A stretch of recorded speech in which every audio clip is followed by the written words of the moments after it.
দেখুন, চট্টগ্রামের খাগড়াছড়ি পার্বত্য অঞ্চলে একটি বিপজ্জনক ঘটনা ঘটেছে, যেখানে দেখা যায় অনেকগুলো পর্যটক ঘুরতে গিয়ে তারা একটি অনেক বড় কিংকোবরা দেখতে পান ও সাথে সাথে বাংলাদেশ সেনাবাহিনীকে কল করেন। এমনকি কল পেয়ে সেনাবাহিনীর একটি চৌকস টিম হাজির হন। হাজির হয়ে তারা সে সাপটিকে ধরার চেষ্টা করেন। দেখুন দেখুন কত বড় একটা সাপ! ও মাই গড, ও মাই গড!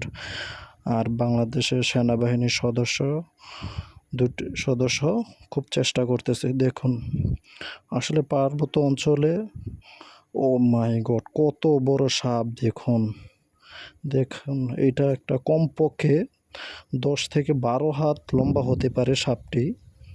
কি পরিমাণ লম্বা, কি পরিমাণ মোটা! দেখুন, যেটা বলছিলাম, পার্বত্য অঞ্চলে বর্ষার সময়ে খুবই বিপজ্জনক। বিভিন্ন স্থানে সাপ চলাফেরা করে, যার কারণে তারা চলাফেরার খাতিরে বিব্রত হয়। সেই কারণে তারা লোকালয়ে চলে আসে। এখন মানুষজন চলে আসে, সেখানে মানুষের বসতিতে চলে আসে। দেখুন এই সাপটি কত বড় বিশাল একটি সাপ, কতটা বিপজ্জনক!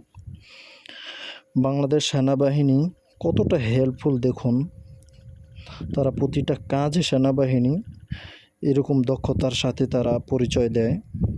পার্বত্য অঞ্চলে আসলে সবসময়ই তাদের এমন সহযোগিতা থাকে, এমন মানুষের সহযোগিতা দিয়ে যায়।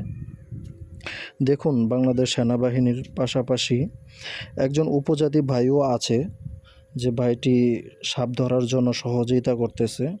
কত বড় মোটা একটি সাপ! দেখুন, এই সাপটির নাম হচ্ছে কিংকোবরা। কত শক্তিশালী সাপটি! কি পরিমাণ শক্তিশালী একটি সাপ! দেখুন, ও মাই গড! দেখুন কত বড় সাপটি! খুবই অবাক হবেন যদি প্রথমবার দেখে থাকেন কিংকোবরা সাপ। বন্ধুরা, এই একই জায়গায় ঠিক সেম আরেকটি ঘটনা ঘটেছে। এমনকি এর থেকেও বড় আরেকটি সাপ সেখানে ধরা হয়। একবার ভাবুন তো, এই সাপটি যদি আপনার সামনে পড়তো তাহলে আপনি কি করতেন? চিন্তা করুন একবার। এমন সাপটির হাত থেকে আসলে বেঁচে ফেরা খুবই মুশকিল।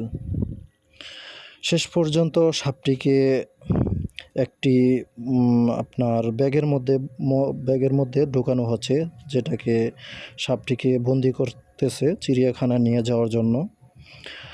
প্রাণী সম্পদ অধিদপ্তরের হাতে হস্তান্তর করবে।